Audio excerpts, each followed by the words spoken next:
Morning breaks over the town of Haven Falls like a quiet promise.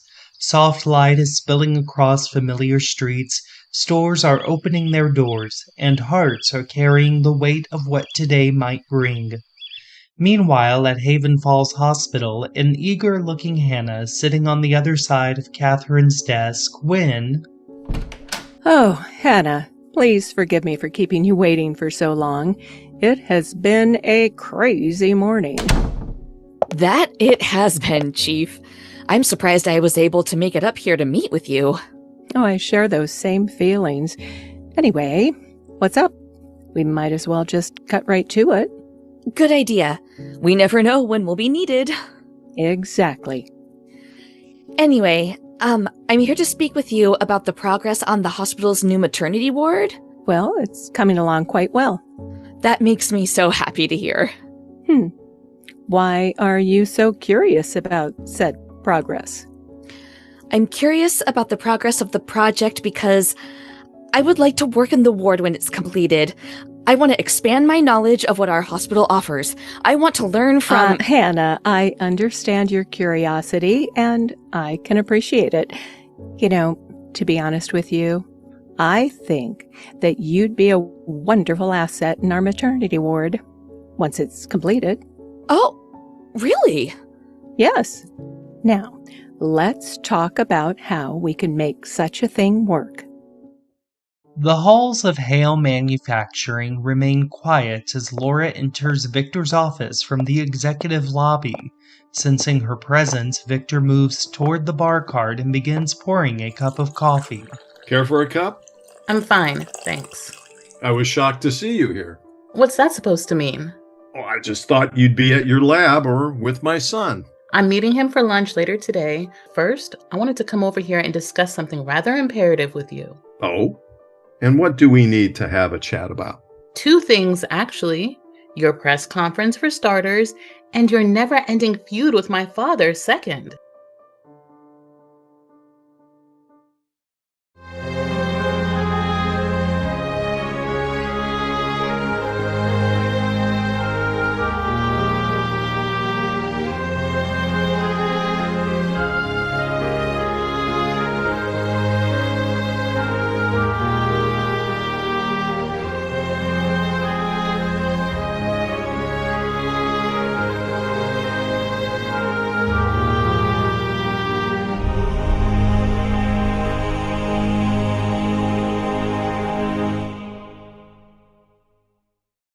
Back in her office at the hospital, Catherine leans forward in her chair. Oh, Hannah, don't look so shocked. I know we've had to have some talks lately that were a tad more on the serious side, but you are a gifted doctor, and I think it's great that you want to expand your gifts throughout this hospital. You know, show all of Haven Falls what you're made of. Wow, thank you, Chief. I'd be lying if I said I wasn't caught off guard with how supportive you're being, wanting me to explore other career paths in the hospital. But I'm grateful for your support. Well, it's important that we stick together, especially now that we've come to an understanding about my extracurricular activities. I'd like to stick together. Very good. Oh, unfortunately, I have to cut this short. There's some insurance thing I have to clear up in the ER, but I can assure you that I'll look into things for you. Thank you. As Hannah prepares to leave the office herself, something catches her eye just as she begins to collect her things. Tucked behind a framed photograph of Catherine and Victor is a pill bottle. Curiosity gets the best of her and she moves the photograph aside, retrieves the bottle, and begins studying the label.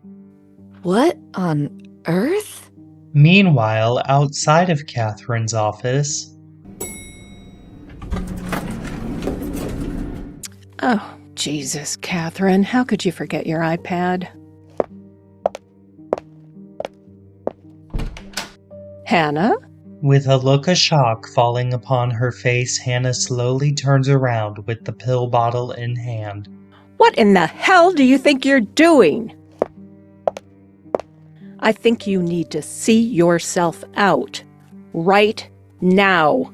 Yeah, I will. Catherine snatches back the pill bottle from a shaking and upset Hannah.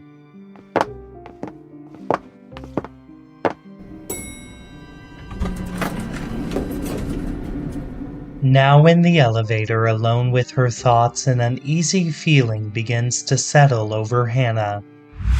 Hannah has thought back to a memory of being a frightened little girl, a shattered moment, spilled juice across the floor, a glass clutched tightly in her trembling hand. Then an adult woman makes her way to a little Hannah and slaps her across the face. No. Please, no! And just like that, the memory has vanished as quickly as it came. Hannah holds back her tears, steadies herself, and fixes her eyes on the elevator doors, silently waiting for them to open. Helen's journey up the winding road to the Hale mansion feels like a step into another world. Towering trees stand as silent sentinels along the drive while the gates close behind her, sealing her away from the life she knows. Before her stands a home of timeless beauty and old-world money, the kind of place that seems destined for a family like the Hales. Helen? Yes, hello, you must be Vanessa. I am. Please, come on in. Can I have one of our staff get you anything? Tea? Coffee?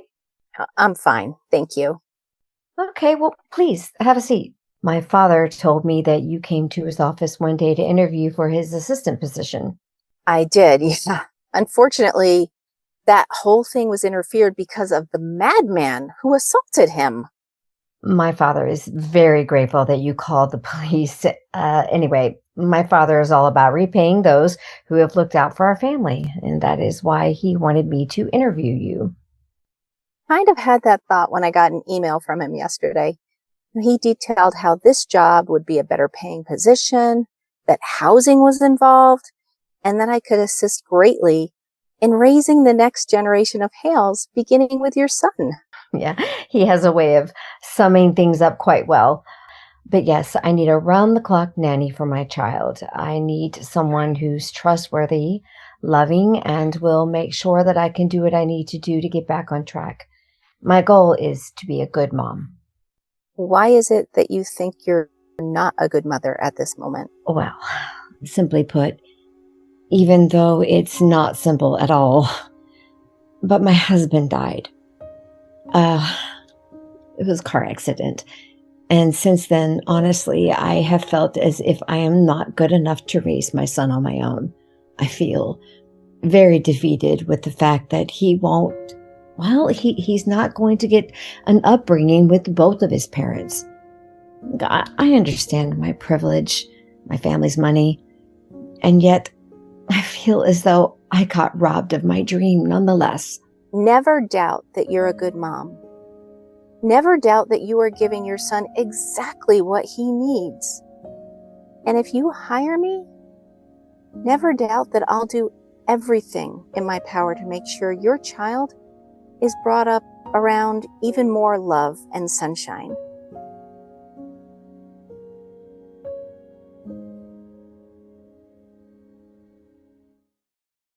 In the break room of Haven Falls Hospital, Hannah is sitting at a table drinking a cup of tea.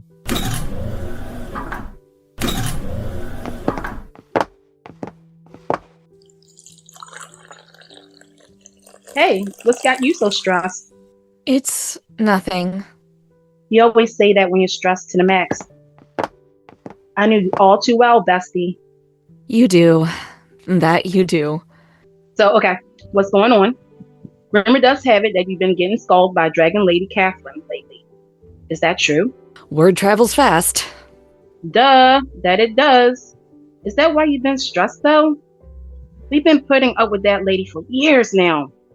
You've never let her get to you, though. So what's changed? What's different? A lot has changed, especially in the past week. Like what? Spill the tea. Maybe later. I just... What's up with you? Something's bothering you. And if that lady did anything to hurt you, then I'll take care of her myself. Jada, please. Now is not the time. But I will tell you that I don't know how I'm supposed to bring a child into this world. How am I supposed to go through IVF if I'm this stressed? How am I supposed to be a mother to a child if I'm letting my job get to me like this? Look, I'll level with you. If you don't want to tell me in full about the pain that Catherine is causing you, then you don't have to. But I'm not going to sit here and let you believe that you won't be the best mom of all time when the time comes along. So with that being said, pick yourself up and not forget that you're a badass, okay? I'm so grateful for you. Right back at you, bestie.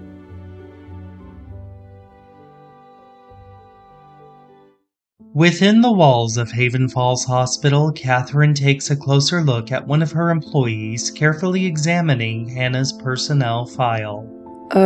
One of the reasons I closed that girls' home down. Those staff members were so incompetent.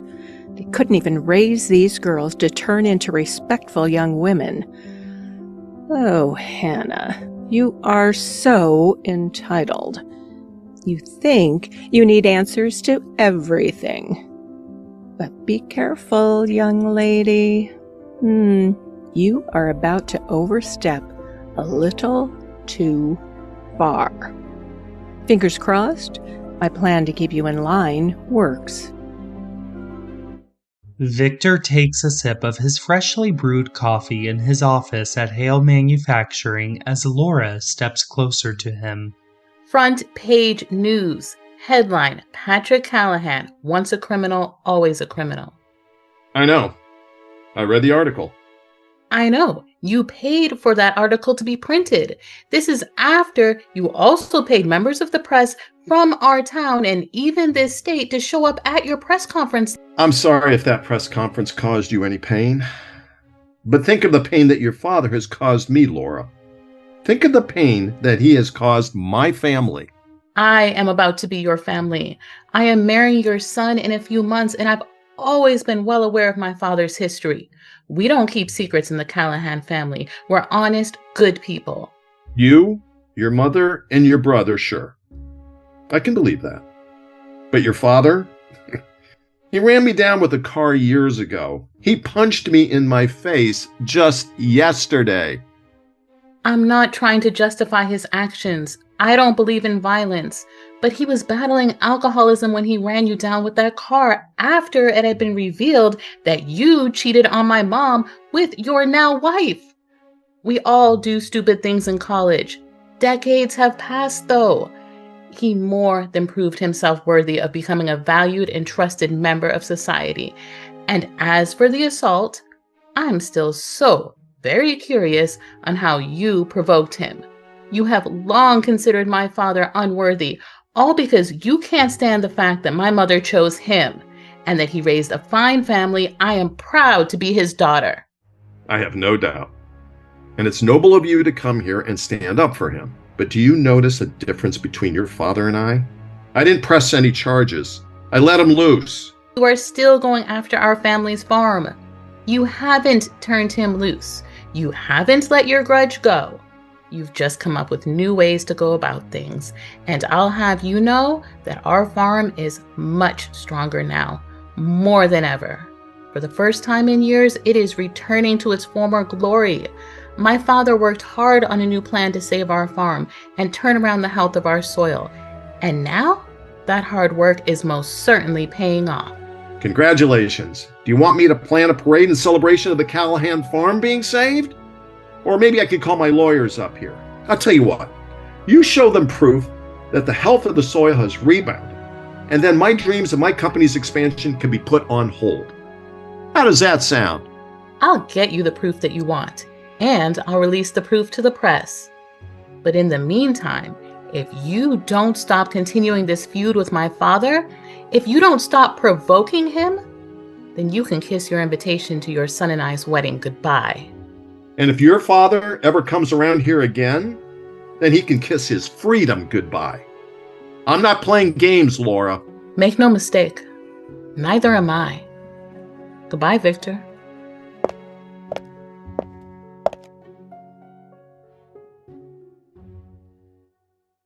Back over at the Hale mansion, Vanessa and Helen stand from the furniture set and shake hands with one another.